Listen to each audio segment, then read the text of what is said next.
Over 74 million Americans live underneath an HOA. And while they promise to protect your home values, the truth is, it's far more complicated. Homeowners across the country are getting slapped with things like surprise fines, foreclosure threats, and rules that feel far more like a dictatorship than a neighborhood. I mean, check this out.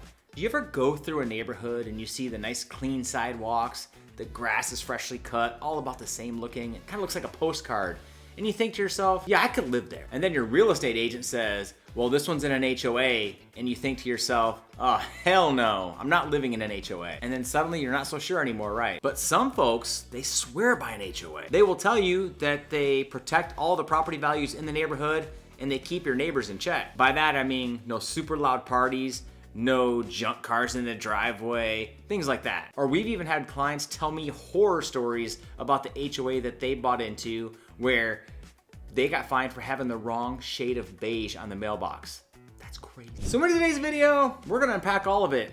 There are some pros and there are some cons to any HOA, and we're gonna dig into it right now. In this video, I've got stories, stats, and we're gonna unpack all the juicy details of HOAs across the country. And trust me, you're gonna wanna stick around to the end because I have an HOA shocker where a guy almost lost his house. Now let's start from the beginning. Why do HOAs even exist in the first place? So HOAs really took off in the 1960s and 1970s when developers were building these neighborhoods and they realized that they could get the houses to sell faster if they added amenities, things like tennis courts, community pools, things like that, where people didn't have to maintain them themselves, but yet there was an organization that handled all of that for them. So then these developers passed that cost and the responsibility onto the homeowners in the form of an HOA. Imagine pulling into your neighborhood after a long day of work and you're driving in and you see all the grass looks the same, all the yards are mowed, everything's in the right place. It just looks really pristine. And all of this is not an accident. It's an HOA rulebook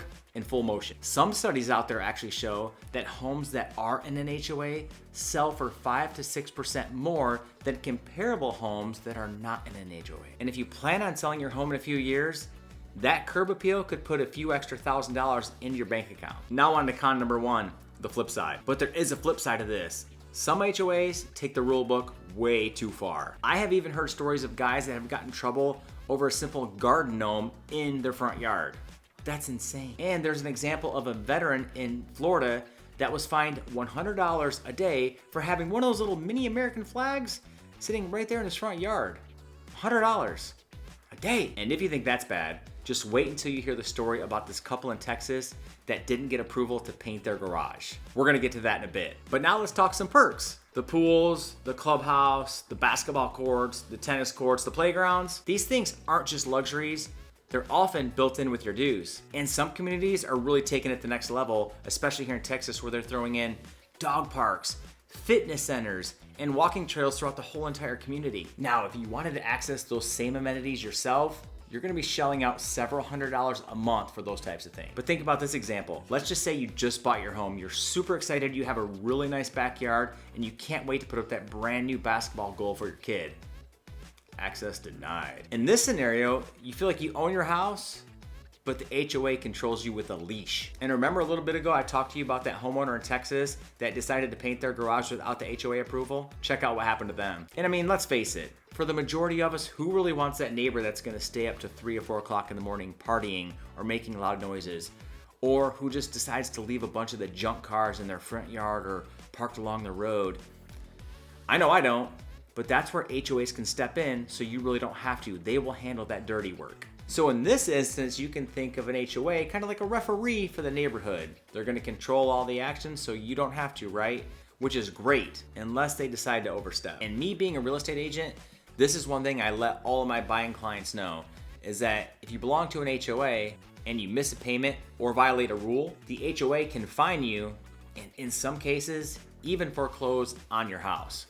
Yes, is that an extreme example? But it is possible. I mean, one woman almost lost her home over a simple $300 fine that escalated into thousands and thousands of dollars with the legal fees. And here in just a little bit, I'm going to show you how you can protect yourself if you do decide to buy a home that's in an HOA. Now, one of the pros is you're gonna get consistency throughout the neighborhood.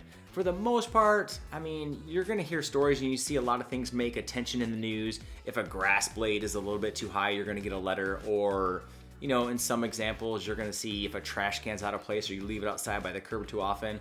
I do hear some complaints from some of my clients that either the reason they wanna move out of an HOA to get into the rural communities that don't have an HOA or things of that nature. But for the most part, you're gonna get uniformity, which again is gonna help with overall home resale values. But one of the cons of this is you're gonna get limited customization options. Like for example, out here in greater San Antonio area, we have a lot of people that either want to put up a shed for their lawnmower or their garden tools or things like that. Or how about a workshop if you want to be able to work on your vehicles, or you just want a place to be able to play basketball inside, or a lot of people around here like to do like, you know, ping pong tables or things of that nature inside, like a basketball court. Even just storage, you're not able to do that many HOAs. Even if you are able to do that, they're gonna make you make sure that the building looks just like or very similar to the house that you have there, which means additional cost when you have to maybe throw some rock or brick on the outside to make it look exactly like your home. But again, you're not able to do that in most instances. But a really cool benefit is the community involvement. Sometimes when you buy a house or you're new to an area, it's kind of hard making friends sometimes, right? Well, there are some benefits to the HOA to where they do a lot of community involvement things. Sometimes it's like once a quarter or once a month, they'll have, you know, movie night at the park if there's a community park there, or they'll have gatherings, they'll do cookouts at the community grills or things like that. And especially around the holidays, they'll do those fun things to where the families can get together, the kids can get together, and it's a really good time. We actually have a property where they do a concert series during the summertime to where everybody kind of gets together down by the river and they have an artist come in, they bring in some food trucks. So that's a really cool thing that the HOA does for that particular community. But sometimes the HOAs, if things need to get fixed to kind of keep the maintenance in the subdivision up and moving, they're gonna send out these special assessments, which is additional money down that you don't necessarily agree with or want to pay with, but if the majority is that way, you're gonna be forced to go with it because that's for the greater good of the community. So at the end of the day, should you buy in an HOA? Well, it depends. Here's what I tell my client. If you're the kind of person that likes structure, amenities, and a few rules from time to time, then buying in an HOA is absolutely for you. But if you value freedom, personalization options, and to make sure that nobody can tell you what to do on your own property, then staying out of an HOA is the right call for you. Either way, make sure you go into it eyes wide open. Read the covenants and restrictions for your particular subdivision. Your real estate agent should be able to get those for you before you even sign on the dotted line. And ask about enforcement history of the HOA. Don't just assume, verify the information. Oh yeah, and remember that story from before about the garden gnome? Well, that guy, he took it to court and he won. It only took 2 years and about $8,000 in legal fees. So do you have any HOA crazy stories? I would love to hear about it. Leave a comment below so other people can see and take a look at it. Maybe they're deciding right now watching this video if an HOA is for them, or maybe not. And if you like this video on HOAs, I think you're really gonna love the rankings of the top 20 builders in the United States, and I have that right here for you to check out. We'll see you next time.